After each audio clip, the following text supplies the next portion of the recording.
Dear Mr. President, a new Congress provides us a renewed opportunity to find common ground and address the priorities of the American people.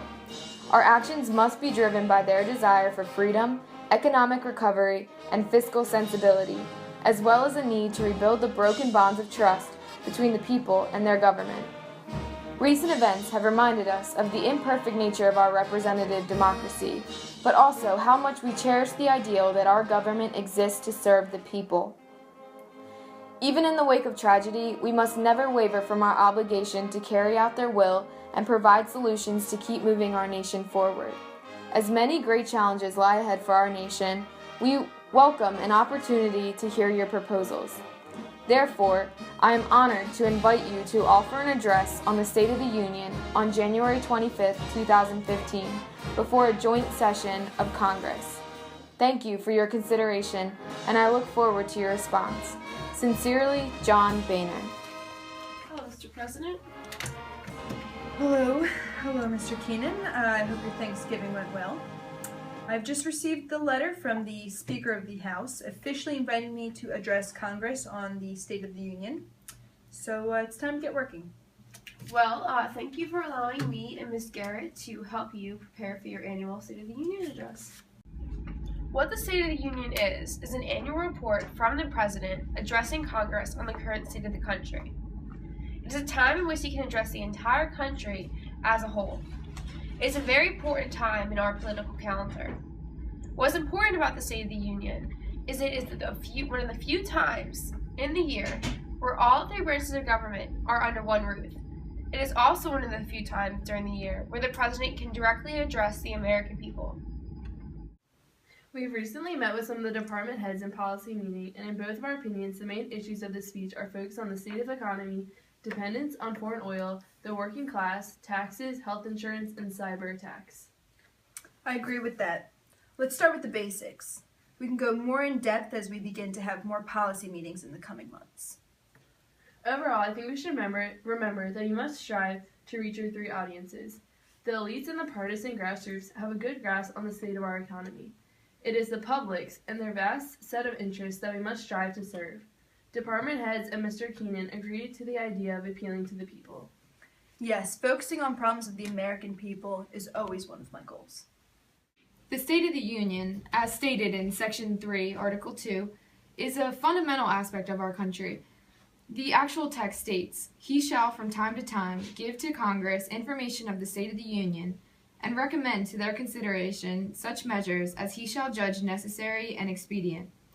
So, the State of the Union is so much more than just a speech, but rather an example of how the core values of the United States of America remain. Let's start with the economy. All right, after a breakthrough year for America, our economy is growing and creating jobs at the fastest pace since 1999. Our unemployment rate is now lower than it was before the financial deficit. The levels of gross domestic products and non-farm jobs has drastically increased since you took office, Mr. President. Compared to history, this increase has been slow, but it has been steady. Let us think in praise of the state we are in, rather than the process which got us here. You're correct, Mr. President. So, as the public knows, foreign oil and protecting our planet has been high on the agenda. America is number one in oil and gas. America is number one in wind power as well. Every 3 weeks, we bring online as much solar power as we did in all of 2008. And thanks to lower gas prices and higher fuel standards, the typical family each year should save at least $750 at the gas pump. Wow, the public will love to hear this. Just last year through October, the U.S. pumped 8.6 million barrels a day, more than 70% increase. That is great news. Along with the thriving economy and decreasing cost of gas, the employment rate is improving as well. Yes, since 2010, America has put more people back to work than Europe, Japan, and all advanced economies combined. The manufacturing companies have been a huge contributor to this.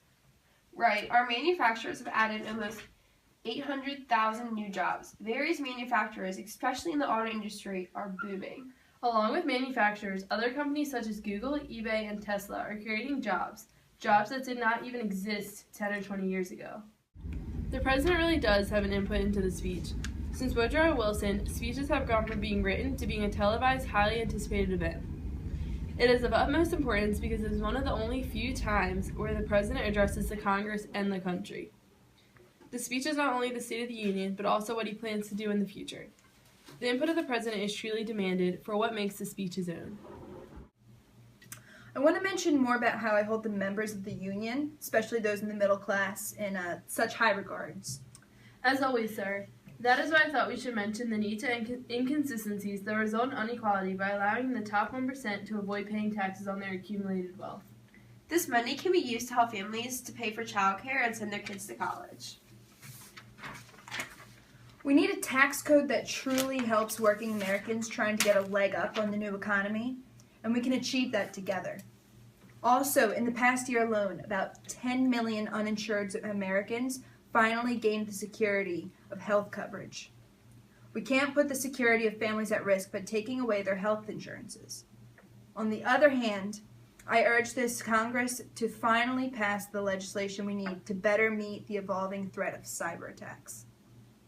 Important to touch on that, especially with the recent data cracks of Target stores and Sony Pictures. And how the Islamic State sympathizers hacked the U.S. Central Command's Twitter account.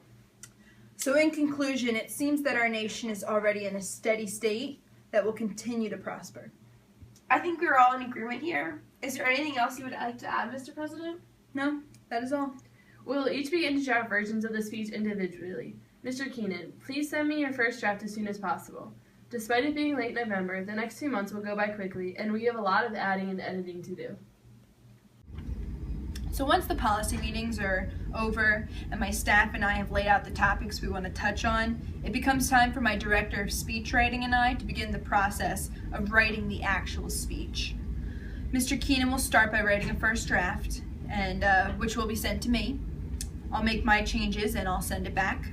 And this process generally lasts for the entire month leading up to the speech. We have a lot of work to do.